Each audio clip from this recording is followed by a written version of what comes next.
न तातो न माता न बन्धुर्न दाता न पुत्रो न पुत्री न भृत्यो न भर्ता न जाया न विद्या न वृत्तिर्ममैव। गतिस्त्वं गतिस्त्वं त्वमेका भवानी भवब्धावपारे महादुःखभीरु पपातप्रकामी प्रलोभि प्रमत्ता कुसंसारपाशप्रबद्धः सदाहम्। गतिस्त्वं गतिस्त्वं त्वमेका भवानी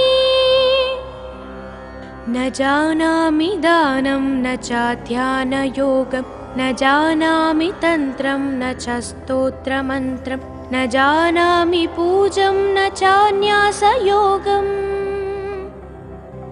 गतिस्त्वं गतिस्त्वं त्वमेका भवानी न जानामि पुण्यं न जानामि तीर्थं न जानामि मुक्तिं लयं वा कदाचित् न जानामि भक्तिं व्रतं वापि माता। गतिस्त्वं गतिस्त्वं त्वमेका भवानी कुकर्मी कुसंगी कुबुद्धि कुदासा कुलाचारहीन कदाचारलीन कुदृष्टि कुवाक्यप्रबन्ध सदाहम्। गतिस्त्वं गतिस्त्वं त्वमेका भवानी व्रजेशं रमेशं महेशं सुरेशं दिनेशं निशीथेश्वरं वा कदाचित् न जानामि चान्यात् सदाहं शरण्ये। गतिस्त्वं गतिस्त्वं त्वमेका भवानी विवादे विषादे प्रमादे प्रवासे जले चानले पर्वते शत्रुमध्ये अरण्ये शरण्ये सदा मां प्रपाहि।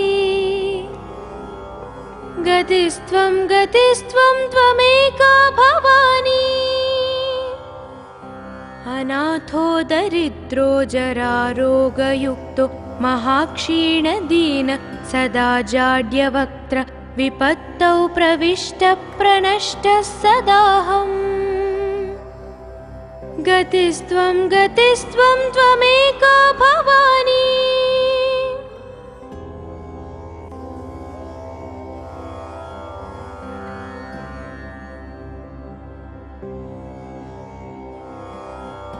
न तातो न माता न बन्धुर्न दाता न पुत्रो न पुत्री न भृत्यो न भर्ता न जाया न विद्या न वृत्तिर्ममैव।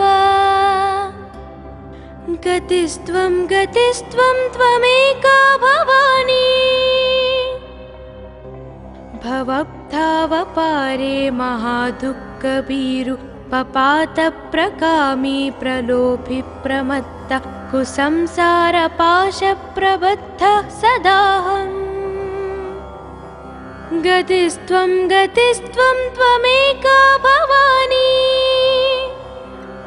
न जानामि दानं न चाध्यानयोगं न जानामि तन्त्रं न च स्तोत्रमन्त्रं न जानामि पूजं न चान्यासयोगम्।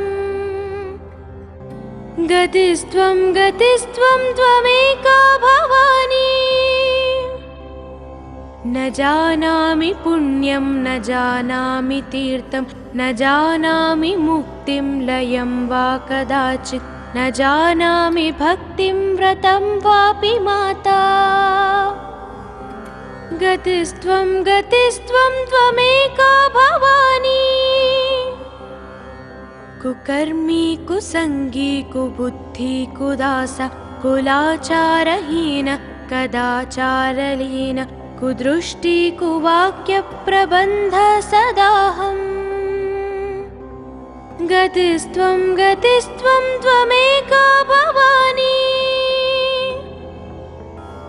व्रजेशं रमेशं महेशं सुरेशं दिनेशं निशीथेश्वरं वा कदाचित् न जानामि चान्यात् सदाहं शरण्ये। गतिस्त्वं गतिस्त्वं त्वमेका भवानी। विवादे विषादे प्रमादे प्रवासे जले चानले पर्वते शत्रुमध्ये अरण्ये शरण्ये सदा मां प्रपाहि। गतिस्त्वं गतिस्त्वं त्वमेका भवानी। अनाथो दरिद्रो जरारोगयुक्तो महाक्षीणदीन सदा जाड्यवक्त्र विपत्तौ प्रविष्टप्रणष्टः सदाहम्। गतिस्त्वं गतिस्त्वं त्वमेका भवानी।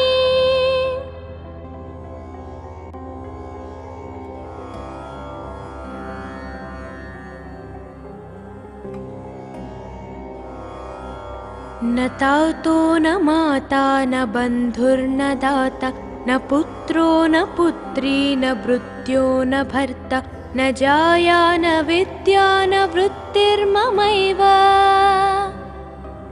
गतिस्त्वं गतिस्त्वं त्वमेका भवानी। भवब्धावपारे महादुःखभीरु पपातप्रकामी प्रलोभि प्रमत्त कुसंसारपाशप्रबद्धः सदाहम्। गतिस्त्वं गतिस्त्वं त्वमेका भवानी। न जानामि दानं न चाध्यानयोगं न जानामि तन्त्रं न च स्तोत्रमन्त्रं न जानामि पूजं न चान्यासयोगम्। गतिस्त्वं गतिस्त्वं त्वमेका भवानी। न जानामि पुण्यं न जानामि तीर्थं न जानामि मुक्तिं लयं वा कदाचित् न जानामि भक्तिं व्रतं वापि माता। गतिस्त्वं गतिस्त्वं त्वमेका भवानी। कुकर्मी कुसंगी कुबुद्धि कुदास कुलाचारहीन कदाचारलीन कुदृष्टि कुवाक्यप्रबन्ध सदाहम्। गतिस्त्वं गतिस्त्वं त्वमेका भवानी। व्रजेशं रमेशं महेशं सुरेशं दिनेशं निशीथेश्वरं वा कदाचित् न जानामि चान्यात् सदाहं शरण्ये। गतिस्त्वं गतिस्त्वं त्वमेका भवानी। विवादे विषादे प्रमादे प्रवासे जले चानले पर्वते शत्रुमध्ये अरण्ये शरण्ये सदा मां प्रपाहि। गतिस्त्वं गतिस्त्वं त्वमेका भवानी। अनाथो दरिद्रो जरारोगयुक्तो महाक्षीणदीन सदा जाड्यवक्त्र विपत्तौ प्रविष्टप्रणष्टः सदाहम्। गतिस्त्वं गतिस्त्वं त्वमेका भवानी।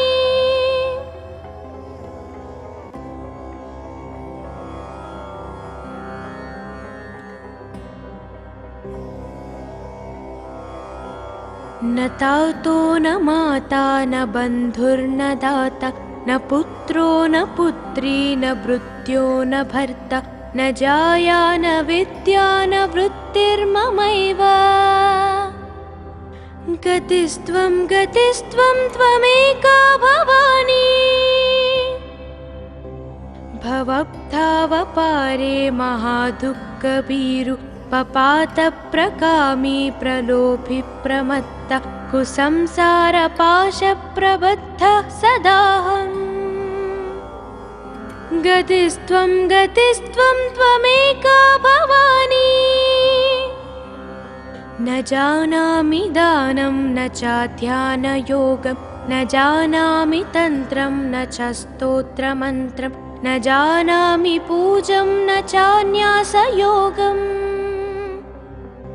गतिस्त्वं गतिस्त्वं त्वमेका भवानी न जानामि पुण्यं न जानामि तीर्थं न जानामि मुक्तिं लयं वा कदाचित् न जानामि भक्तिं व्रतं वापि माता गतिस्त्वं गतिस्त्वं त्वमेका भवानी कुकर्मी कुसंगी कुबुद्धि कुदास कुलाचारहीन कदाचारलीन कुदृष्टि कुवाक्य प्रबन्ध सदाहम् गतिस्त्वं गतिस्त्वं त्वमेका भवानी व्रजेशं रमेशं महेशं सुरेशं दिनेशं निशीथेश्वरं वा कदाचित् न जानामि चान्यात् सदाहं शरण्ये गतिस्त्वं गतिस्त्वं त्वमेका भवानी विवादे विषादे प्रमादे प्रवासे जले चानले पर्वते शत्रुमध्ये अरण्ये शरण्ये सदा मां प्रपाहि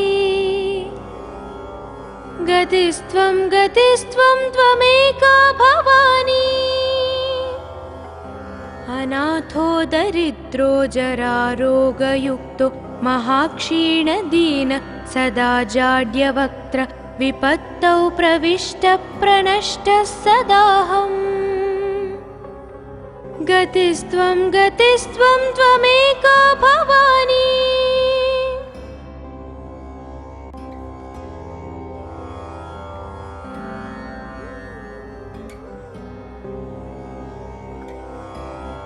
न तातो न माता न बन्धुर्न दाता न पुत्रो न पुत्री न भृत्यो न भर्ता न जाया न विद्या न वृत्तिर्ममैव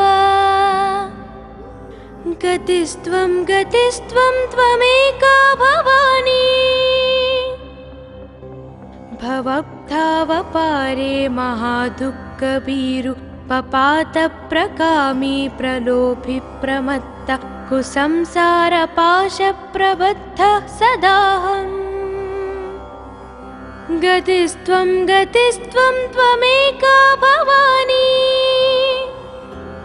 न जानामि दानं न चाध्यानयोगं न जानामि तन्त्रं न च स्तोत्रमन्त्रं न जानामि पूजं न चान्यासयोगम् गतिस्त्वं गतिस्त्वं त्वमेका भवानी न जानामि पुण्यं न जानामि तीर्थं न जानामि मुक्तिं लयं वा कदाचित् न जानामि भक्तिं व्रतं वापि माता गतिस्त्वं गतिस्त्वं त्वमेका भवानी कुकर्मी कुसंगी कुबुद्धि कुदास कुलाचारहीन कदाचारलीन कुदृष्टि कुवाक्य प्रबन्ध सदाहम् गतिस्त्वं गतिस्त्वं त्वमेका भवानी व्रजेशं रमेशं महेशं सुरेशं दिनेशं निशीथेश्वरं वा कदाचित् न जानामि चान्यात् सदाहं शरण्ये गतिस्त्वं गतिस्त्वं त्वमेका भवानी विवादे विषादे प्रमादे प्रवासे जले चानले पर्वते शत्रुमध्ये अरण्ये शरण्ये सदा मां प्रपाहि गतिस्त्वं गतिस्त्वं त्वमेका भवानी अनाथो दरिद्रो जरारोगयुक्तो महाक्षीणदीन सदा जाड्यवक्त्र विपत्तौ प्रविष्टः प्रणष्टः सदाहम् गतिस्त्वं गतिस्त्वं त्वमेका भवानी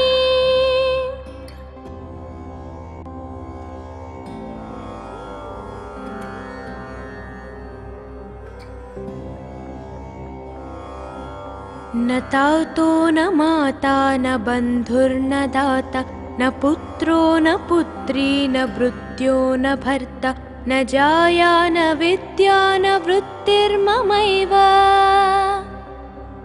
गतिस्त्वं गतिस्त्वं त्वमेका भवानी भवब्धावपारे महादुःखभीरु पपातप्रकामी प्रलोभि प्रमत्त कुसंसारपाशप्रबद्धः सदाहम् गतिस्त्वं गतिस्त्वं त्वमेका भवानी न जानामि दानं न चाध्यानयोगं न जानामि तन्त्रं न च स्तोत्रमन्त्रं न जानामि पूजं न चान्यासयोगम् गतिस्त्वं गतिस्त्वं त्वमेका भवानी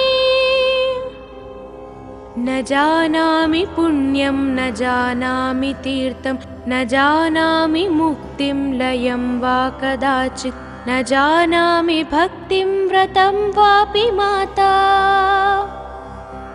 गतिस्त्वं गतिस्त्वं त्वमेका भवानी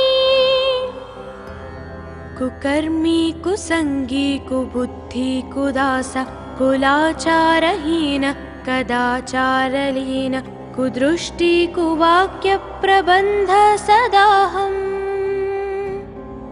गतिस्त्वं गतिस्त्वं त्वमेका भवानी व्रजेशं रमेशं महेशं सुरेशं दिनेशं निशीथेश्वरं वा कदाचित् न जानामि चान्यात् सदाहं शरण्ये गतिस्त्वं गतिस्त्वं त्वमेका भवानी विवादे विषादे प्रमादे प्रवासे जले चानले पर्वते शत्रुमध्ये अरण्ये शरण्ये सदा मां प्रपाहि गतिस्त्वं गतिस्त्वं त्वमेका भवानी अनाथो दरिद्रो जरारोगयुक्तो महाक्षीणदीन सदा जाड्यवक्त्र विपत्तौ प्रविष्टः प्रणष्टः सदाहम् गतिस्त्वं गतिस्त्वं त्वमेका भवानी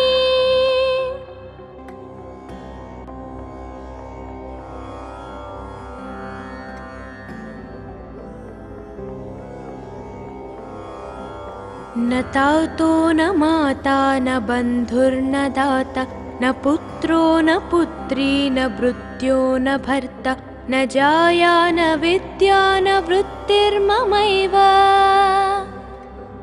गतिस्त्वं गतिस्त्वं त्वमेका भवानी भवब्धावपारे महादुःखभीरु पपातप्रकामी प्रलोभि प्रमत्त कुसंसारपाशप्रबद्धः सदाहम् गतिस्त्वं गतिस्त्वं त्वमेका भवानी न जानामि दानं न चाध्यानयोगं न जानामि तन्त्रं न च स्तोत्रमन्त्रं न जानामि पूजं न चान्यासयोगम् गतिस्त्वं गतिस्त्वं त्वमेका भवानी न जानामि पुण्यं न जानामि तीर्थं न जानामि मुक्तिं लयं वा कदाचित् न जानामि भक्तिं व्रतं वापि माता गतिस्त्वं गतिस्त्वं त्वमेका भवानी कुकर्मी कुसंगी कुबुद्धि कुदास कुलाचारहीन कदाचारलीन कुदृष्टि कुवाक्यप्रबन्ध सदाहम् गतिस्त्वं गतिस्त्वं त्वमेका भवानी व्रजेशं रमेशं महेशं सुरेशं दिनेशं निशीथेश्वरं वा कदाचित् न जानामि चान्यात् सदाहं शरण्ये। गतिस्त्वं गतिस्त्वं त्वमेका भवानी। विवादे विषादे प्रमादे प्रवासे जले चानले पर्वते शत्रुमध्ये अरण्ये शरण्ये सदा मां प्रपाहि। गतिस्त्वं गतिस्त्वं त्वमेका भवानी। अनाथो दरिद्रो जरारोगयुक्तो महाक्षीणदीन सदा जाड्यवक्त्र विपत्तौ प्रविष्टप्रणष्टः सदाहम्। गतिस्त्वं गतिस्त्वं त्वमेका भवानी।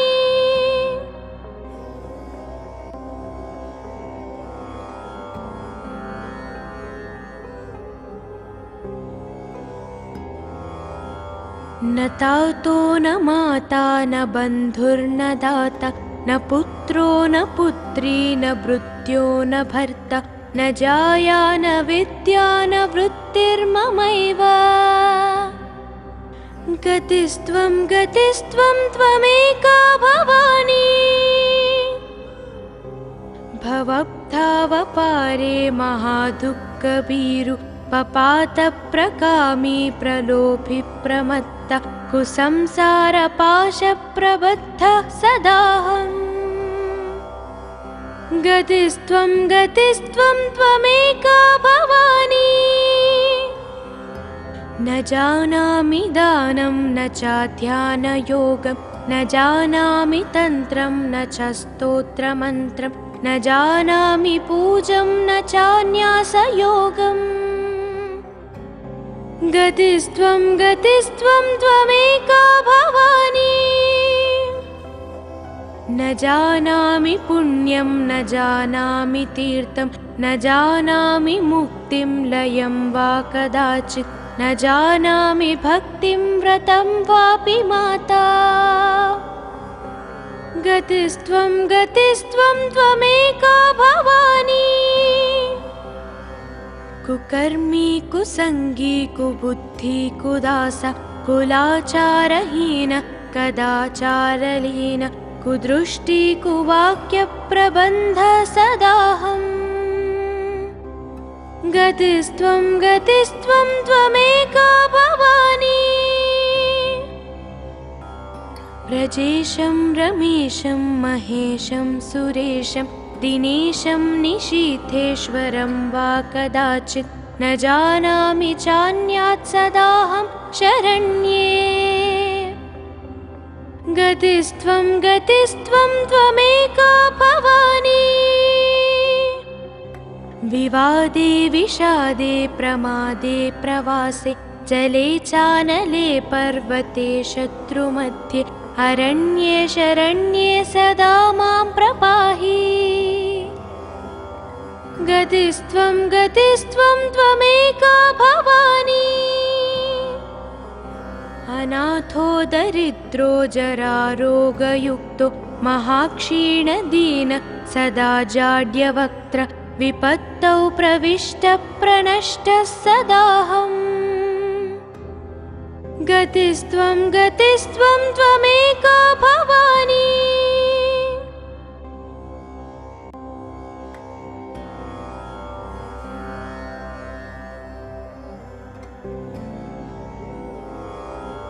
न तातो न माता न बन्धुर्न दाता न पुत्रो न पुत्री न भृत्यो न भर्ता न जाया न विद्या न वृत्तिर्ममैव। गतिस्त्वं गतिस्त्वं त्वमेका भवानी। भवब्धावपारे महादुःखभीरु पपातप्रकामी प्रलोभि प्रमत्त कुसंसारपाशप्रबद्धः सदाहम्। गतिस्त्वं गतिस्त्वं त्वमेका भवानी। न जानामि दानं न चाध्यानयोगं न जानामि तन्त्रं न च स्तोत्रमन्त्रं न जानामि पूजं न चान्यासयोगम् गतिस्त्वं त्वमेका भवानी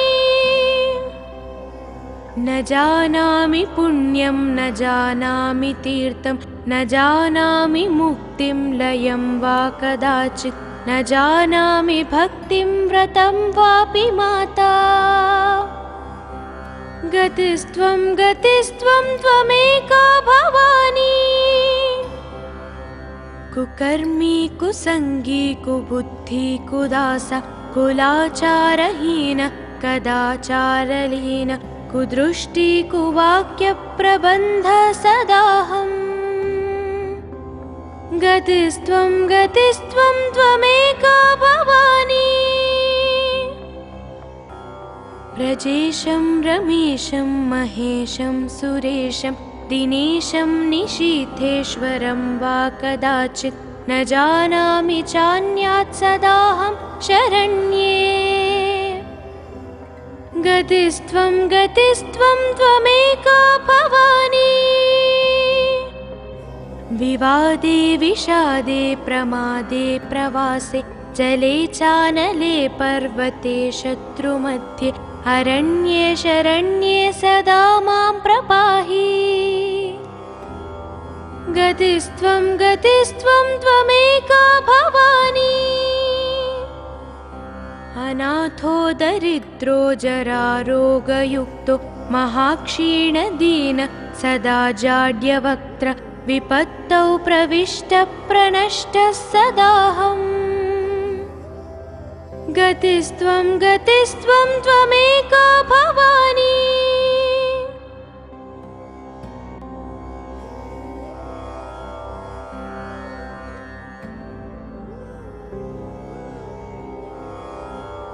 न तातो न माता न बन्धुर्न दाता न पुत्रो न पुत्री न भृत्यो न भर्ता न जाया न विद्या न वृत्तिर्ममैव गतिस्त्वं त्वमेका भवानी भवब्धावपारे महादुःखभीरु पपातप्रकामी प्रलोभि प्रमत्त कुसंसारपाशप्रबद्धः सदाहम् गतिस्त्वं त्वमेका भवानी न जानामि दानं न चाध्यानयोगं न जानामि तन्त्रं न च स्तोत्रमन्त्रं न जानामि पूजं न चान्यासयोगम् गतिस्त्वं त्वमेका भवानी न जानामि पुण्यं न जानामि तीर्थं न जानामि मुक्तिं लयं वा कदाचित् न जानामि भक्तिं व्रतं वापि माता गतिस्त्वं त्वमेका भवानी कुकर्मी कुसंगी कुबुद्धि कुदास कुलाचारहीन कदाचारलीन कुदृष्टि कुवाक्य प्रबन्ध सदाहम् गतिस्त्वं त्वमेका भवानी